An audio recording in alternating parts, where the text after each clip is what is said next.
Le Figaro Magazine publie un dossier absolument vertigineux sur la Belgique. Un titre choc, voyage en Belgiquistan, comment l'islam s'est imposé en Belgique. La menace islamiste, Philippe, en France grandit. Pourquoi ? Vous savez, la Belgique, il y a 3 éléments. Premièrement, les gens vivent séparés. On n'en est pas encore là en France, mais ça vient. Séparatisme. Deuxièmement, il y a des listes communautaires. Et troisièmement, la diminution des élites. C'est fini. La bataille est perdue en Belgique. On va direct au califat. C'est une question de délai. Alors maintenant, je vais répondre à votre question en prenant de la hauteur. Quand on prend de la hauteur, on voit la ligne de conquête. Ce que ne voient pas les politiciens français. La ligne de conquête, ça veut dire quoi ? L'histoire. Dans l'histoire, on sait que là où l'islam est venu, il reviendra. Il faut écouter le cheikh égyptien, un esprit brillant, Youssouf El-Qaradawi, qui a dit ceci. Nous avons quitté Grenade, contraint et forcé, Vienne, contraint et forcé, nous reviendrons, et cette fois-ci par le prosélytisme, pour une nouvelle conquête. Et ce télécoraniste sait mieux que quiconque que ce sont les mouvements de population qui font l'histoire. Si les hommes politiques qui nous regardent pouvaient retenir seulement ce propos-là et en tirer toutes les conséquences, ce sont les mouvements de population qui font l'histoire. Voilà pour l'histoire. Maintenant, il y a le Coran et la Sunna. Les islamistes considèrent qu'il faut effacer de la face de la terre les 2 monothéismes qui ont précédé l'islam. Pour eux, je cite, la bipartition est temporaire. Nous, c'est eux qui parlent, nous avons vocation à nous déplacer, à passer du domaine de la guerre, le Dar el-Harb, au domaine de l'islam, le Dar al-Islam. La maison de la guerre, la maison de l'islam. Ça va mieux en Belgique qu'en France, mais en France, on est bien parti.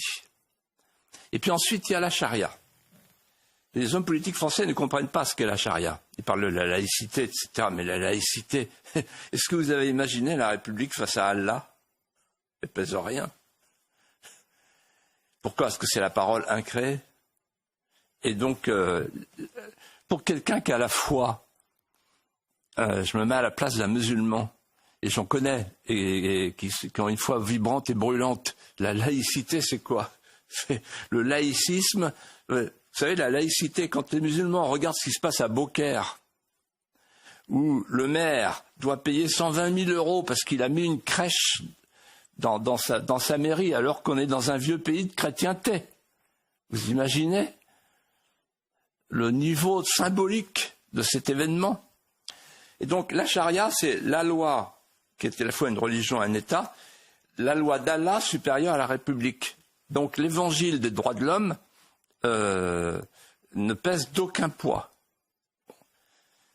Ce que dit le ministre de l'Intérieur, c'est qu'il a à sa disposition des rapports sur le djihad, sur le terrorisme. Alors il y a le terrorisme projeté, par exemple tout le monde regarde de près ce qui va se passer dans les prisons kurdes, parce qu'ils vont arriver chez nous, ce sont des islamistes.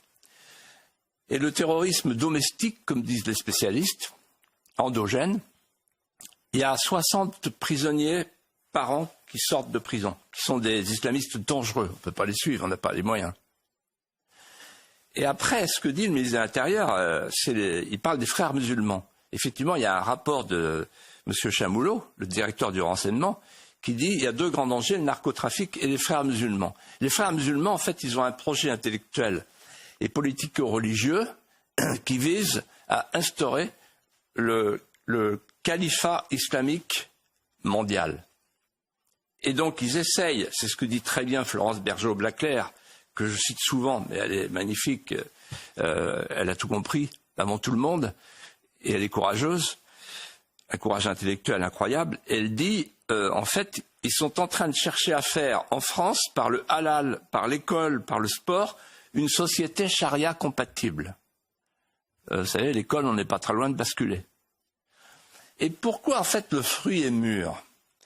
Parce que on assiste à 3 chassés-croisés. Je vous invite à réfléchir à ces 3 chassés-croisés. Basse pression économique au sud, haute pression économique au nord. Donc il y a un phénomène d'aspiration. Basse pression démographique au nord, haute pression démographique au sud. Phénomène d'aspiration. Et 3e phénomène d'aspiration, dans l'autre sens, haute pression spirituelle au sud, basse pression spirituelle au nord. Et donc, le chassé-croisé, évidemment, nous est très défavorable. Et enfin, ce que je voudrais dire, c'est que face à cela, face à ce djihadisme d'atmosphère, on a la complicité active et la complicité passive. La complicité passive, c'est le ministre des Sports et tous ces membres du gouvernement, Mme Borne et tous les autres qui pèsent des œufs de mouche dans des balances de toile d'araignée, qui sont vertes. Et puis il y a la complicité active. La complicité active, c'est parti LFI,